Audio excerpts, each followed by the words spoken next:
There's a lighthouse where no one dares sleep alone, and an island that only appears to those who are never seen again.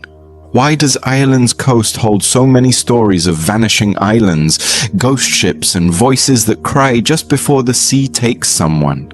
This is our world, our stories, where we uncover the myths that shaped us, from ancient gods and pirate queens to drowned villages and lights that still burn where no one lives. This is a journey into the heart of Ireland's haunted shorelines.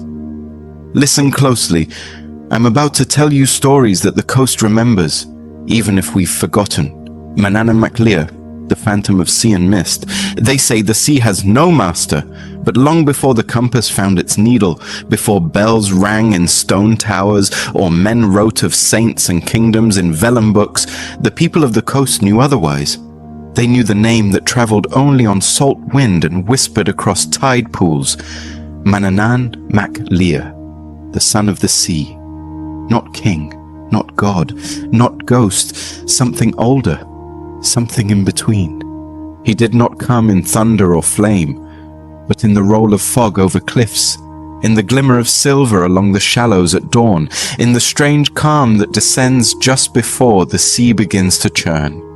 If you were to stand upon the western headlands, wind screaming through heather and bone-strewn grass, you might see his presence in the curl of the waves, in the shimmer that moves too quickly across the surface. You might hear it too, a low hum like 1,000 voices held just beneath the tide, or the clang of a bell, long rusted, ringing far offshore where no boat should be.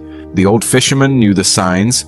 They'd pull their nets, even if half empty, and steer their curraghs landward while the sea still allowed it. For when Manannán crossed the channel in his boat Squabtwin, wave sweeper, they called it, no oar cut the water, no sail caught the wind. It simply moved, like thought, like memory, gliding over the foam as mist gathered behind it, like a trailing cloak. His cloak, they said, could summon illusions so thick you'd forget your own name. Entire islands might vanish. A ship's crew could sail in full sun and in the next breath find themselves adrift beneath starless skies. No land in sight, no sound but the drip of salt water from unseen sails. It was said that he kept the threshold between this world and Tir Tairngr, the land of promise, a realm where apples shone like fire, where sorrow was unknown and time unfurled like a dream. But not all who glimpsed it ever returned. Some vanished without struggle. A curragh washed up empty on a Donegal beach, its ropes coiled neat and dry, a single silver branch laid where the rower should have sat. No blood. No footprints, only that branch, its leaves chiming faintly in the breeze. There are stories, quiet ones, of those who saw him. A net mender in Connemara, long widowed, claimed a figure emerge from the mist one dusk. Tall, cloaked, his hair wild with brine, his eyes dark as the deep sound. He said nothing, only handed her a fish the size of a child, scales gleaming like polished stone, and disappeared again into the sea. Her larder stayed full for a year, but at night she wept, though she could not say why. A boy on Rathlin once followed the call of seals to a cove no map marked. There he saw a figure standing barefoot on the water, speaking to the wind in a tongue that tasted like metal and kelp. The boy never spoke again, though he lived long, and painted ships with no sails and towers of coral that burned in moonlight. And still, there are those who feel him. You see them sometimes, men who do not belong in cities, who smell always faintly of salt and sleep with their backs to the door. They walk the harbors at night, eyes on the horizon, murmuring old rhymes no one taught them. Women who hang bits of kelp in their doorways or light a taper when the wind turns cold and the gulls fall silent. Because Manannan does not forget, he does not age, and he does not forgive easily, though his gaze is full of sorrow, not malice. In the silence after storm, when the sea lies unnaturally still and the tide seems to hold its breath, that is when he passes. And not Every boat that slips into the fog returns. Some, it is said, go on sailing still to places no compass dares point, with crews who no longer need to sleep, only remember. They say the sea has no master. But those who hear the gulls cry far from shore, or find silver branches left on dry stone, know otherwise. Manannan never left. He only waits in the mist. Merrows, brides of the deep and daughters of sorrow. Along the western coast of Ireland, where the cliffs fall like worn teeth into the Atlantic and the wind can change a man's thoughts in a single gust, there are stories older than the stones. Stories of women who came from the sea, not washed ashore by storm or wreck, but who rose from it willingly, as if answering some call just beneath the surface of the waves. They were called merrows, sea folk, mermaids of a kind, but not the kind to be carved on tavern signs or painted on the bows of ships. These beings carried the weight of the ocean in their gaze and moved with the silence of water over stone. Their hair was green as eelgrass, long and tangled, and they wore a red cap, the Cohulian Druith, a magical thing that let them move between their world and ours. Without it, they were trapped on land. And so the stories begin, almost always, with a man who hides the cap. In one tale, still whispered along the coves of Kerry, a fisherman came upon a woman alone on the shore. She was sitting on a rock slick with tide, weeping into her hands. Her dress was soaked, clinging to her as though the sea had not yet let go. He took her home, gave her dry cloth and bread, and when she slept, he crept to the hearth where she had placed the red cap and hid it in the rafters. She stayed with him. She bore him children. She learned his songs, his language, his ways. But her eyes never quite left the sea. Years passed. She was kind, gentle, but something in her never settled. At dusk, she would walk the shore barefoot, listening as if waiting for a voice carried by the waves. Then one night, after a storm had torn the boats from the harbor and rattled every shutter in the village, she climbed to the attic and found the cap. No one saw her leave, but in the morning the door was open, and her footprints led only to the sea. There were those who claimed to hear singing that night, low and sweet, from beneath the surf. The fisherman was never the same after. He still cast his nets, still smoked his pipe, but he spoke little and aged too quickly, like driftwood turned grey in the sun. Not all merrows were so gentle. The old men in the pubs, the ones who've lived long enough to forget fear, tell stories of merrow men, hulking, scaled, with hands like nets and eyes like deep trenches. When the sea took a boat down without warning, they'd say it wasn't just the storm. Sometimes it was revenge, a debt reclaimed, a stolen daughter brought home. In quieter places, away from tourists and tarmac roads, there are cottages with gardens full of sea holly and driftwood charms hung in the windows. The women who live there wear shawls that smell faintly of brine and keep to themselves. People talk, of course, say they're strange.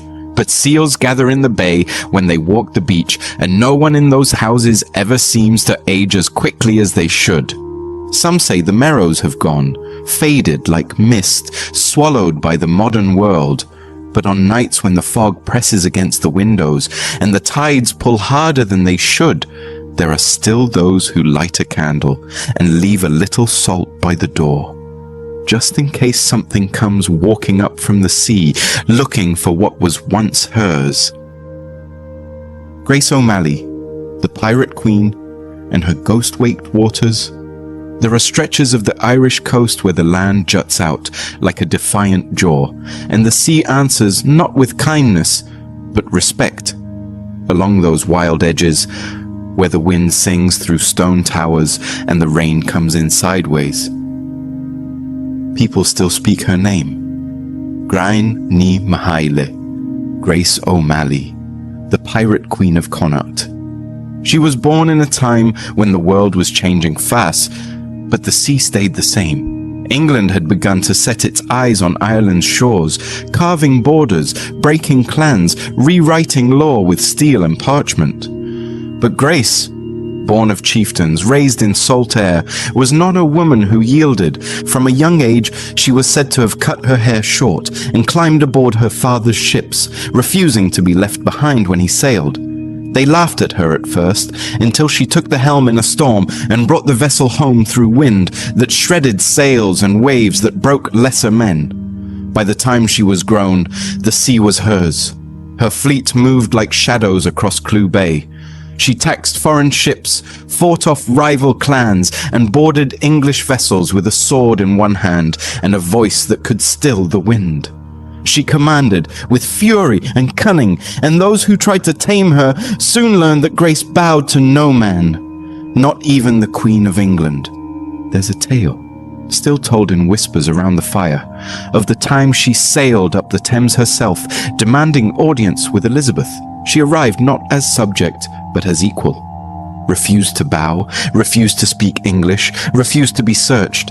She stood in her own clothes, sea-stained and proud, and negotiated the freedom of her captured son with nothing but her will. Two queens facing each other across a room thick with politics and perfume. One wrapped in velvet, the other in wind. But that is only part of the legend. In her later years, Grace returned more often to her stronghold on Clare Island, where the cliffs plunge steep into the Black Atlantic. She built her tower high, with narrow slits that watched the sea like suspicious eyes. Some say she grew quiet, though never gentle. The loss of sons, of allies, of a way of life that was slipping into the hands of strangers, it marked her. After her death, the sea did not forget her. Fishermen speak of strange lights near the island on moonless nights. A lone ship sails slack, gliding through the mist where no ship should be. Others tell of hearing oars in the dark, steady and rhythmical, long after the harbor has emptied and the wind has gone still.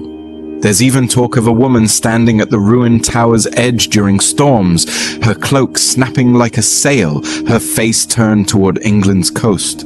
They say Grace O'Malley never truly left the sea, that she sails still, somewhere beyond the reach of time and tide, in waters where no law holds and no crown commands. Not as a ghost, not quite, but as a memory too fierce to fade, a presence, a warning. And on certain nights when the waves crash hard against the quay and the gulls cry like old spirits, the people of the coast will pause, just for a moment. They'll glance toward the horizon and wonder if that shape in the mist is just a trick of the light, or if Grace has come home again. The Children of Lear, a song of swans and sorrow. It begins in a time before Ireland wore crowns, when druids whispered to trees and kings ruled from hilltops, not castles.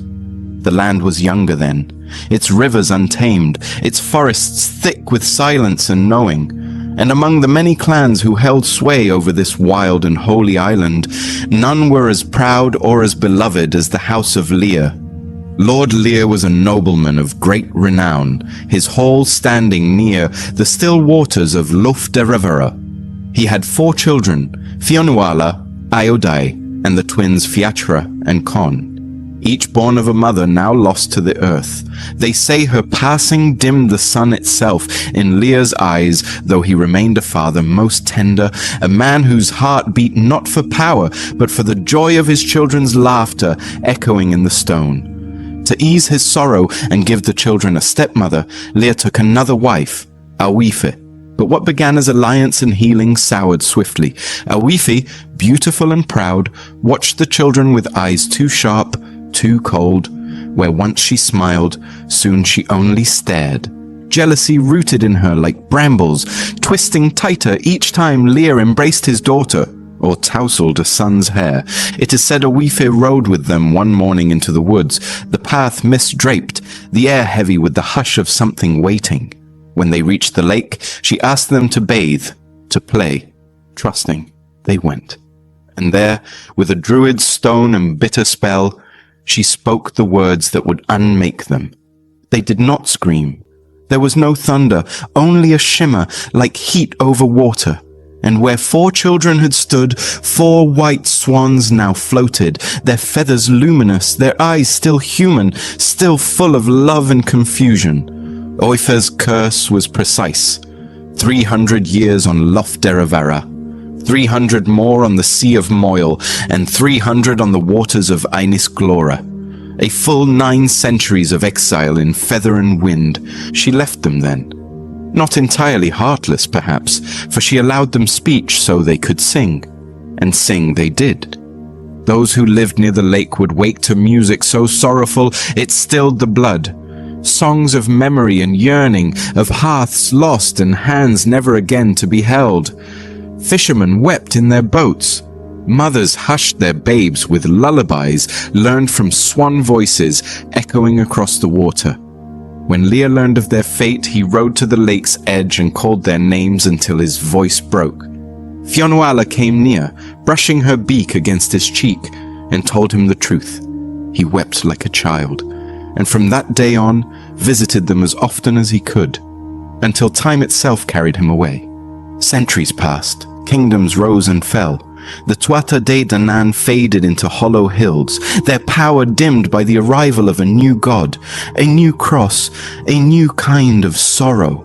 Still the swans remained, weathering storm and silence, their song growing thinner as hope wore down. On the coast of Mayo, at the end of the curse's 900 years, a Christian monk heard their voices and came to the shore. He gave them shelter, placed bells of silver around their necks, but the moment they stepped onto land, the spell broke. Feathers gave way to flesh, not children, not even adults, but withered bodies, older than memory, trembling under the weight of centuries. The monk baptized them, and they died soon after, buried beneath the wet grass of Inis Glora, the waves their mourners, the wind their requiem. Even now, when dusk settles over lonely lakes and the reeds whisper with no breeze, some say you can hear a song, faint, fragile, woven from grief too old to name. Not all sorrows vanish. Some drift, like feathers on water, too light to sink, too heavy to forget. The ghost of Hook Lighthouse, where the light never sleeps. On the southeastern tip of Ireland, where the sea batters the land with the weight of centuries, there stands a tower, weathered black with age and salt, its base is thick as a fortress, its lantern still burning, a fire that has not been fully extinguished in over 800 years. This is Hook Lighthouse, the oldest operating lighthouse in the world. It was built when Ireland was not yet fully Ireland, when Normans had only just begun to dig their heels into the soil. William Marshall, a man of war and ambition, commanded monks to erect it, not just as a beacon, but as a warning, a promise that this jagged, perilous coast would be tamed. Stone by stone they raised it, the masons carving prayers into mortar, the winds carrying away more than just sea spray.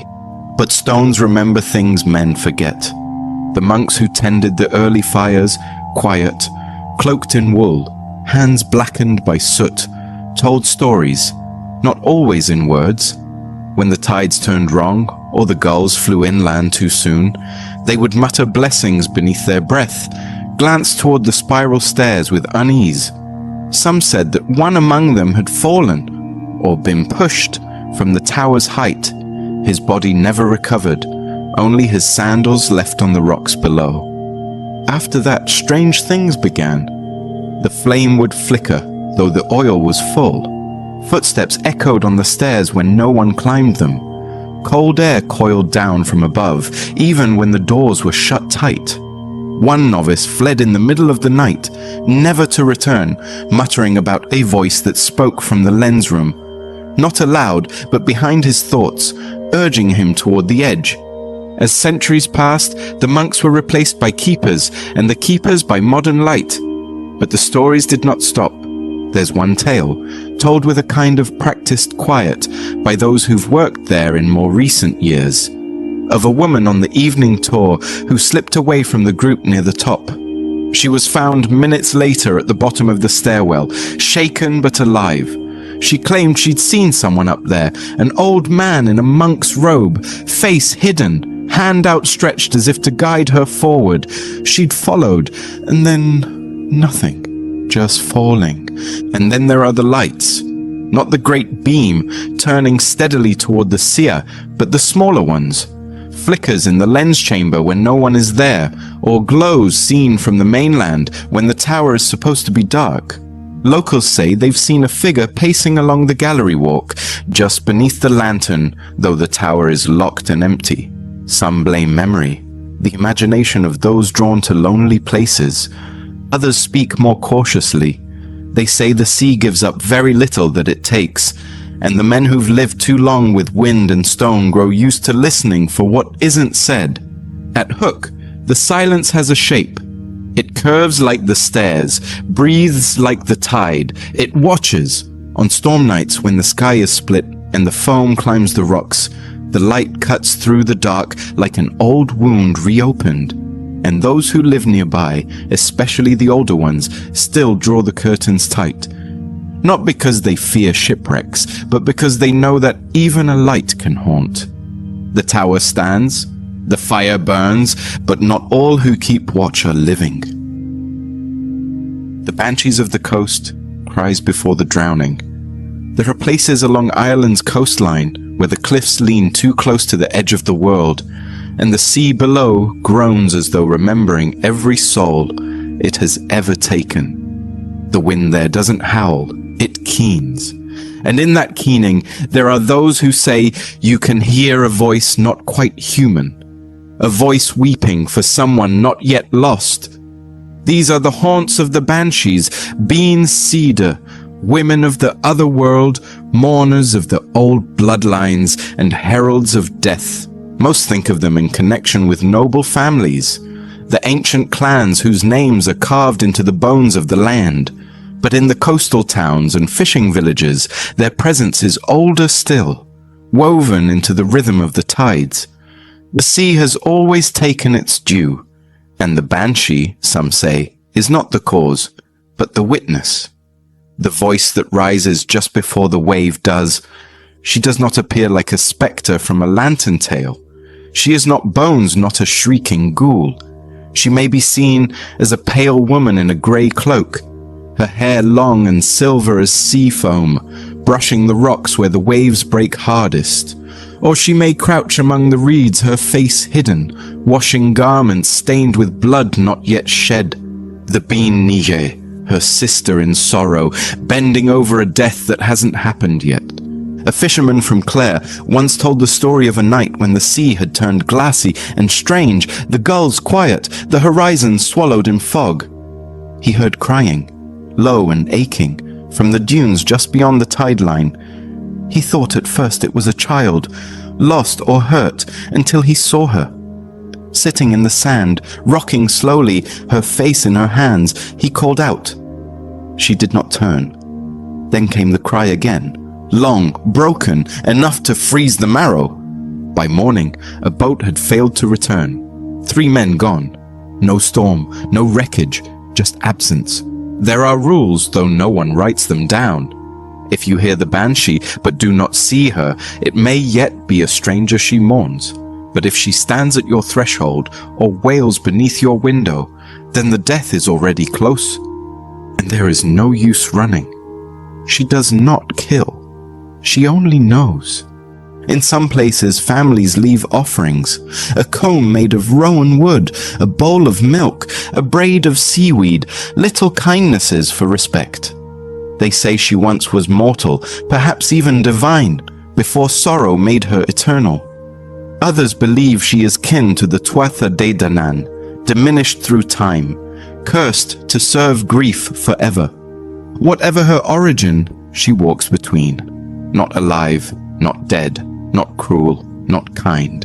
Her presence is a warning, but also a mercy.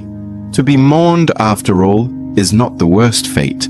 And still, there are nights when the wind rises too suddenly, when the dogs whimper and the fire gutters out without reason. On such nights, people listen, not to the waves, but between them, for a note held too long, too low, coming from beyond the rocks. A song that knows your name before you do. If you hear it, do not speak. light a candle, and wait. The Dullahan, the headless rider and the curse of Croagmoil, the spirits that warn, spirits that mourn, and then there are those that simply come, arrive without mercy, without sound until it is far too late. The Dullahan is one such presence. Headless, cloaked in grave dark robes, his mount blacker than bog water, its breath steaming even on warm nights. He rides the back roads and coastal paths of Ireland, most often where death has lingered before. Famine fields, old battlegrounds, crumbling churchyards where grass grows between cracked stones. He carries his severed head beneath one arm, the face grinning in death, eyes open and gleaming with an unholy light. They say his gaze sees not just the road ahead, but into the soul, and into the hour of your death. In his hand is a whip braided from a human spine, wet and dark as seaweed. But for all the dread that travels with him, it is not just the image that haunts the Irish memory, it is the story. Long ago, on the windswept slopes near Croagmoil, there lived a blacksmith named Eamon O'Lagan. He was a solitary man, not unkind, but strange in his ways. People said he'd come from the north coast, where his wife had drowned years before, swept off the rocks by a rogue wave. He never spoke of her, only kept her ring, a thin band of gold, on a nail above the hearth. Eamon lived near a ruined chapel where no priest had walked in generations. The walls had sunk, the bell was lost, and the graveyard had half collapsed into the sea. But he kept the iron gates oiled, the paths clear, as if tending to ghosts. One autumn evening, as the first frost set into the grass and the crows flew low, a knock came at his door. Not the sharp rap of a traveller, nor the tentative knock of a neighbour. This was deliberate, slow, as though the hand that made it was not used to doors. Eamon opened it. No one stood there. Only the smell of peat smoke, old soil, and something faintly metallic, like blood in rain. He stepped out, looked up the path, and then he saw the horse, still as a statue. Atop it, a figure cloaked in black, with no head on its shoulders, only a grim, pale face cradled in the crook of one arm, its mouth curled in a knowing smile.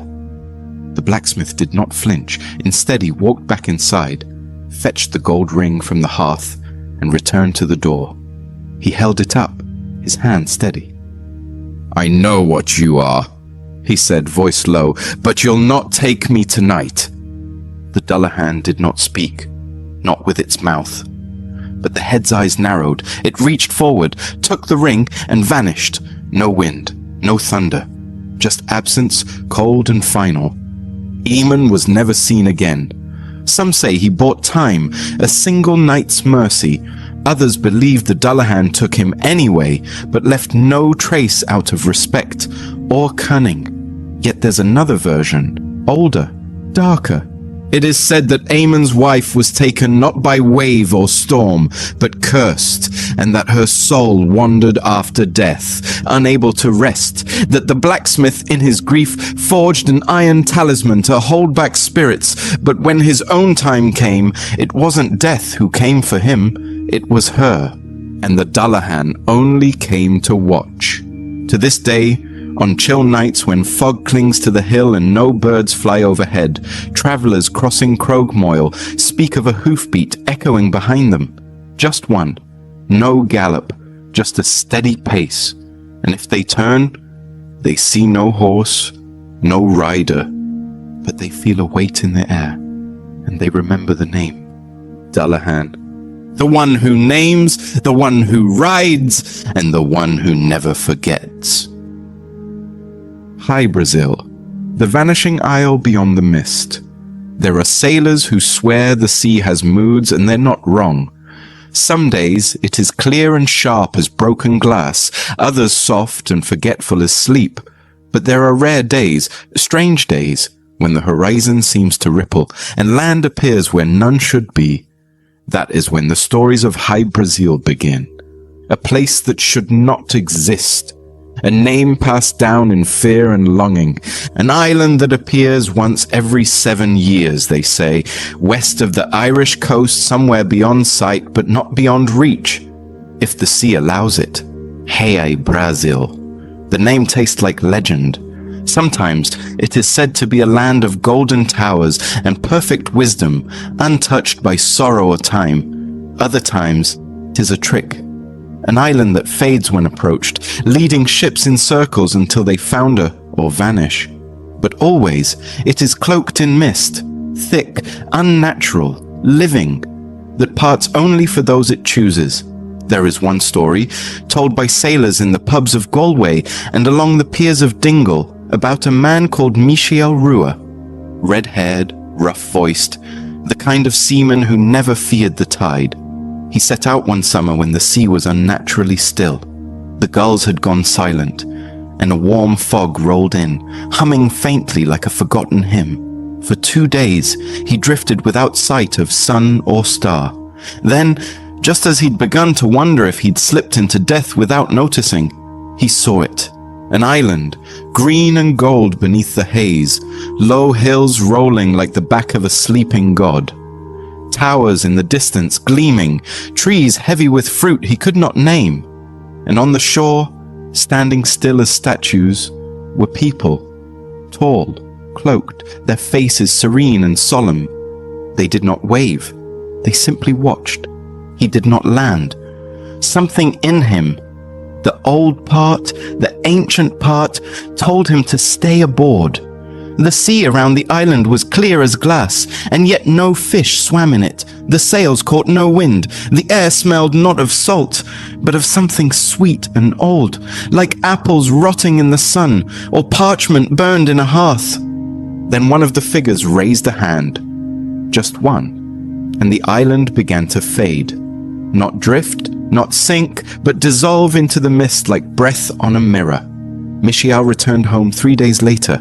His beard had grown white, though he swore he had only been gone a week. He never sailed again. Some say Hy-Brasil is a remnant of Tir na Nog, the land of the young. Others believe it is a place of judgment, that those who land there are changed forever, blessed or broken by what they find. Old maps show it too, inked by serious hands in the 14th and 15th centuries, always in a slightly different place. Sometimes it is round, sometimes it bears a cross through its center, like a compass that no longer points north.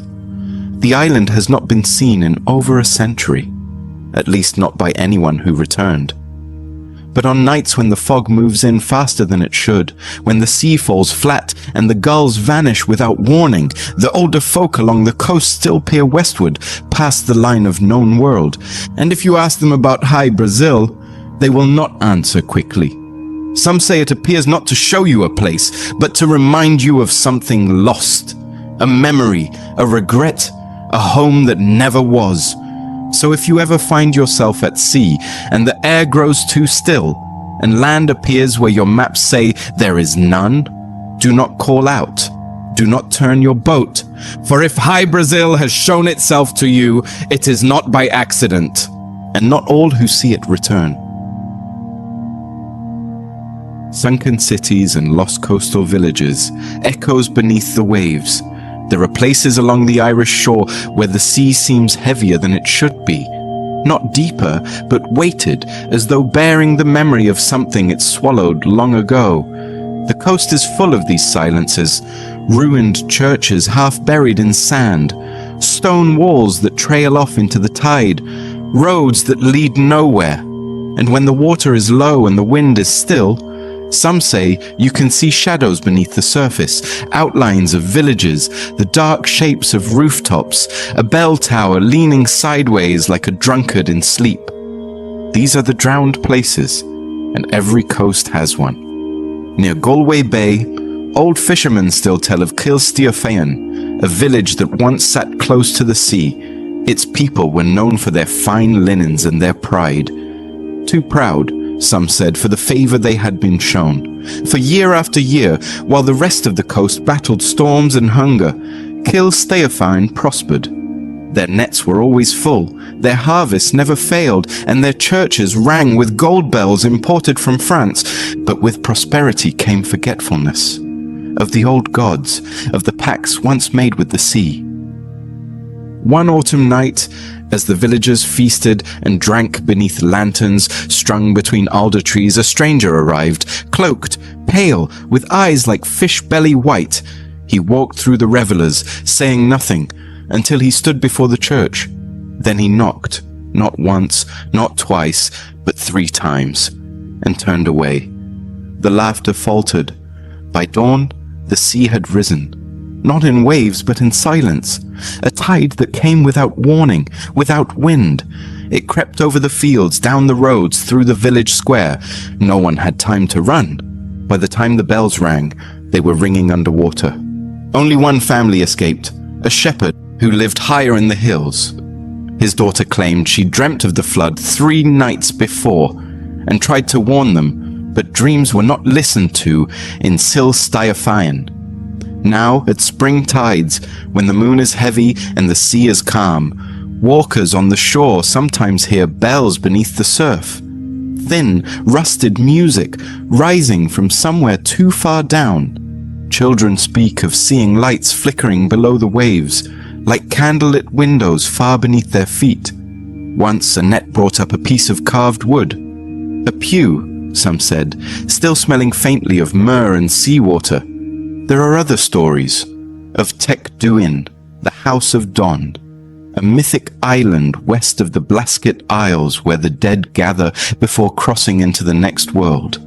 Of the city of Murisk, said to have sunk near the mouth of the River Moy, its queen too proud, her towers too high, and of nameless hamlets buried under sand dunes where only a few stone thresholds remain, leading nowhere.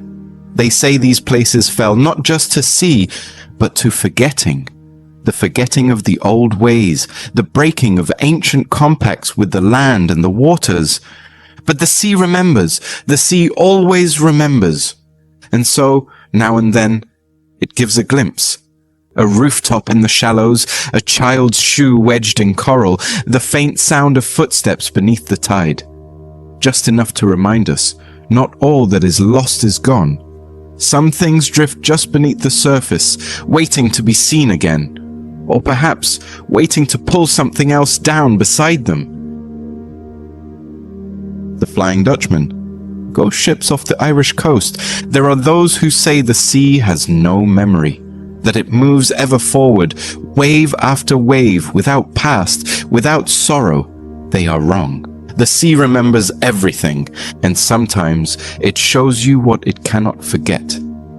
Ask any old sailor who's worked the waters off Fastnet Rock or Tory Island. Ask them about the ships they've seen, the ones that move too fast with no wind, too still with no crew, sails taut in dead calm. Ships that vanish if you blink. Ships that sail straight into the horizon and don't come out the other side. The most feared of these is the Flying Dutchman, though in Irish waters she is not always called that. Some know her only as Anlong Folum, the empty ship. Others say she's a harbinger, a warning that death is already behind you, not ahead. They say the Flying Dutchman was once a proud vessel, a merchant ship captained by Hendrik van der Decken, a man of stubborn pride and godless defiance. One storm-split evening, as he rounded the Cape of Good Hope, the wind rose and the sea turned black. His crew begged him to turn back, to wait for dawn, but he spat into the gale and swore he would sail onward, even if it took him until Judgment Day. So it has. Condemned by his own oath, Van der Decken and his ship sail still, never docking, never dying. His crew are shadows now, half-formed, bound to the masts with hands like barnacles. The sails are torn, yet always full. Lanterns swing though there is no movement, and a bell tolls every 7th night, though none can say who rings it. How the tale came to Irish shores is its own ghost story. In 1810, off the coast near Kinsale, a cutter crew returning from a supply run reported a strange vessel drifting silently to starboard. It bore no flag, no signal, and yet its timbers were clean, untouched by seaweed or rot. One of the younger men claimed he saw faces, pale, unmoving, watching them from behind the rigging. When they hailed it, no voice answered, but the wind dropped, and for a moment all the world fell silent, even the gulls. By morning, one of the crew was dead. No wound, no illness, just gone. Eyes open, mouth agape as if he'd drowned in his dreams. In 1883, the lighthouse at Loophead reported a tall ship seen at dusk. 3 masts, sails full, yet no wake behind her. The keeper who logged the sighting died within a fortnight. His last words written shakily in his ledger, "She saw me." Even now, trawlers report odd lights in the fog. Greenish, flickering, like lanterns swinging from a mast. But when they approach, there is nothing there. Only the smell of wet rope and smoke. Some say the Dutchman's captain seeks not rest, but release. That if one meets his eyes or answers his hail, they are marked to take his place. Others believe the ship appears as a mirror, a reflection of guilt, of those who've taken too much from the sea without offering tribute in return. There are fishermen who keep a black stone in their pocket, passed from grandfather to grandson, said to ward off such vessels. A charm, not to save you from the storm, but from what might follow it. And always there is this warning: if you see a ship on calm waters with no flag, no sound, and sails that move without wind, do not look too long. Do not answer if it calls. Turn away and let the dead sail on, for not all ships seek harbor. Some are cursed to sail forever, dragging time, crew, and sky with them. And woe to those who cross their path. The Irish coast seems to invite ghosts. Its cliffs, its winds, its sudden silences, all conspire to hold memory in place. Perhaps it's the isolation of the land, or the long wait of history.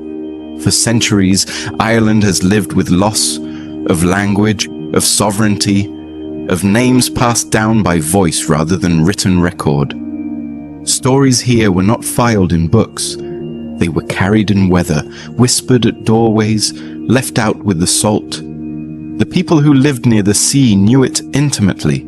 As a lifeline, a danger, and a mystery, it gave food and took suns. It was never still.